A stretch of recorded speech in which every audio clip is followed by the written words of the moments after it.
shall not pay more, and the poor shall not pay less than half a shekel when giving God's offering as expiation for your souls. So this idea of everybody giving the same amount is interesting, because one would expect that, like many things in Jewish law, there would be a percentage that everybody needed to give between 10 and 20% or what have you. But in this case, everybody gives chetzi shekel, which is an amount that is not so large it would exclude the poor, but the rich could not exceed it. So it was basically a price that was established so that everybody would give something, but nobody was excluded and nobody would give more than another. So when it came to this idea of expiation and also building of the Mishkan, there's this idea of equity.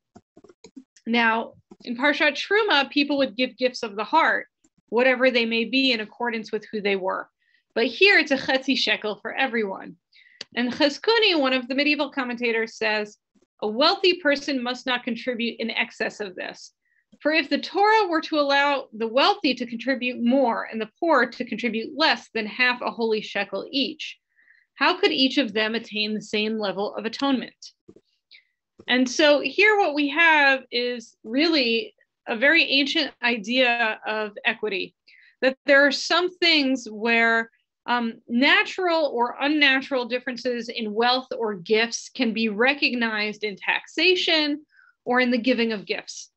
But then there are other elements of giving that the Torah insists must remain equal. And so where do we remain equal? For one, building the Mishkan, the dwelling place for God. Also this idea of when we come before God with some sort of sin, asking for cleansing, we can't actually have different prices for people of different classes, that our souls, regardless of what our bodies might possess, whatever we may have acquired or have the ability to show off or not, when it comes to our spirits in relationship to our moral accounting and to God, we need to impose a certain type of equity of contribution. The other time when we have that same kind of equity is when we die, right? So we are all buried, according to tradition, in linen shrouds and plain pine boxes, that there are certain times in our relationship with God, may it be building houses for God in the roaming dwelling places we create, or may it be in our last physical moments on this earth, where the tradition really doesn't want us to be different, where everybody needs to have the same thing. Now, I know as a congregational rabbi, a lot of us, whether it's ourselves or our relatives, we still want some of those differentiations with caskets and with shrouds and the like. It's very hard for us to give up on the idea of what made us individually special, or not to be buried in the things that we acquired in this earth. But there are certain moments in the tradition where that impulse is really, God and Torah really push back on that impulse, that when it comes to our relationship with our moral purity, with our spiritual purity, and our relationship with God, there are times when we all need to be a chetzi shekel giver, right? Where everybody can give something and nobody gives more than that and nobody gives less. And where our basic common humanity is affirmed through simple gifts and simple forms of honor. And so at this moment, we really struggle, I think, with finding and affirming that which brings us together with our common humanity. I think that this is a cultural moment that celebrates individuality and difference, which, you know, I like as much as the next person. I have an ego like everybody else. But our tradition is sort of pushing us in many ways to affirm at certain critical moments the fact that we are equally created in the image of God and need to approach God's dwelling in our lives and meeting God in our deaths with a certain type of forced equity that reminds us ultimately we are all God's creation, created equally in the image of God. And in that note, let us affirm the goodness of God and our world in the moments where we find ourselves in the shadow of grief with Mourner's Kaddish.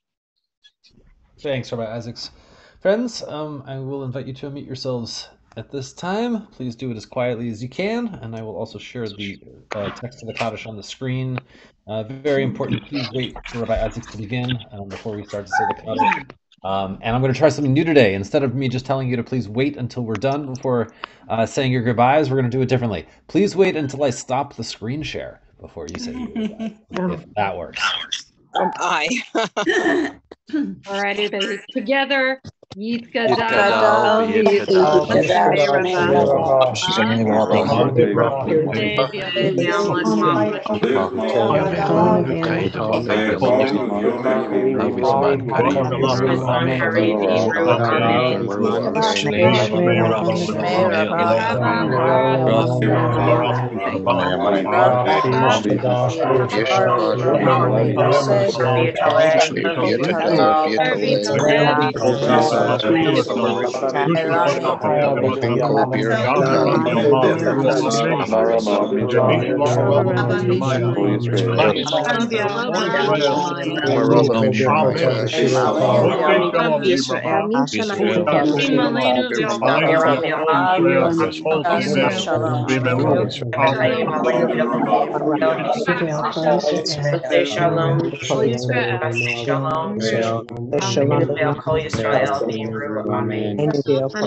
Thank you, Rabbi.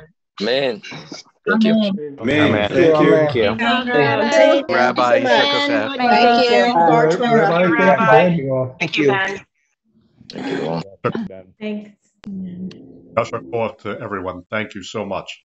I just presided a funeral yesterday and promised the widow that I would say Kaddish, and you have allowed me to do that. Thank you. Deepest gratitude. With us. Thank you, Cantor. Thanks, Ben. Be well, Bye. everyone. Goodbye. Thank you.